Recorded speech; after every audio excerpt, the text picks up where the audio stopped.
White कलरचा या कोपऱ्यामध्ये आहे तो चंद्र आहे, त्याच्याच खाली त्रिकोणी लाल रंगाचा आहे तो मंगळ आहे, त्याचबरोबर तिकडं हिरव्या रंगाचा बाणाचा आकार आहे तो बुध ग्रह आहे, त्याच्याच खाली पिवळ्या रंगाचा पट्ट्याचा आकार आहे तो गुरु महाराज आहेत, इकडे स्टार कलरचा जो व्हाईट कलरचा आहे तो शुक्र आहे, खाली बाणाचा आकार काळ्या रंगाचा आहे तो शनी महाराज आहेत, इकडे सुपासारखा आकार हिरव्या रंगाचा आहे तो राहू आहे आणि चित्र विचित्र मिक्स रंगाचा जो आहे झेंडाचा आकार तो केतू आहे.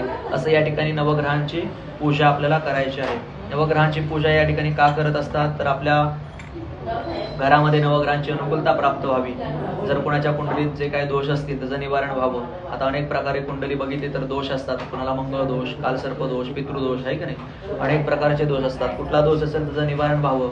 आपल्या आयुष्यामध्ये कधी सुख पाहिजे कधी दुःख पाहिजे हे देवांच्या हातामध्ये नसून हे ग्रहांच्या हातामध्ये असते. आपल्या जीवनामध्ये कधी चढ येतात उतार येतात, तर हे ग्रहांच्या स्थितीनुसार आपल्याला त्याची फळं मिळत असतात. कुणाला एखाद्या ग्रहाची दशा चालू असेल किंवा आपण शनीची साडेसाती म्हणतो, कुठल्याही कामामध्ये विलंब होतो, ह्या सगळ्या गोष्टी असतात ते नवग्रहांच्या हातामध्ये असतात. म्हणून विशेष मोठ्या पूजेमध्ये शांती कर्मामध्ये नवग्रहांची पूजा ही केली जाते. म्हणून इथे आपल्याला अशा प्रकारे स्थापना रचना केलेली आहे. सगळ्या देवतांची इथे पूजा करायची आहे. आलं लक्षात? ठीक आहे गुरुजी.